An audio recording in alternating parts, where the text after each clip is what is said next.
et la nuance en ce moment est difficile. On a vraiment cette sensation que tout se crispe, d'opposition. Alors ce serait quand même assez terrible d'opposer les hommes et les femmes. On est vraiment tous là avec cette envie de faire changer les choses, de plus de protection, de plus de lois, puisque là vous parliez de la tribune tout à l'heure, cette tribune qui est sortie dans Le Monde.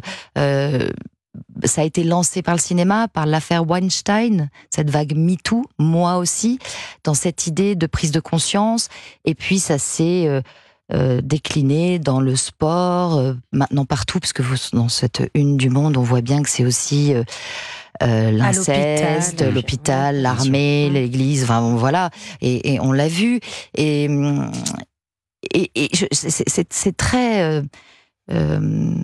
j'allais dire violent de voir cette opposition en ce moment, parce que je crois sincèrement qu'on a tous envie que les choses bougent.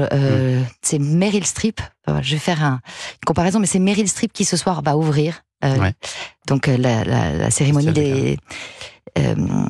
du Festival de Cannes, et Meryl Streep est la première à avoir dit on savait pour Weinstein, l'affaire Weinstein à l'époque.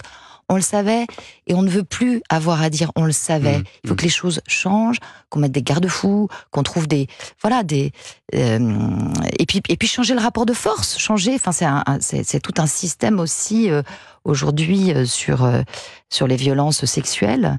On parlait de l'inceste, MeToo inceste. Enfin, il y a tellement de choses à faire que j'ai du mal avec cette quand les gens simplifient, caricaturent, parlent de balance des noms. C'est pas balancer des noms, c'est MeToo, c'est faire avancer. C'est ça que raconte Judith et son court-métrage, pour revenir à Judith Godrèche, avec beaucoup de nuances, beaucoup d'intelligence. Elle va donner la parole, donc le film est montré là à Cannes dans quelques jours, et on est très fiers, avec beaucoup de poésie. Voilà, c'est plutôt des témoignages.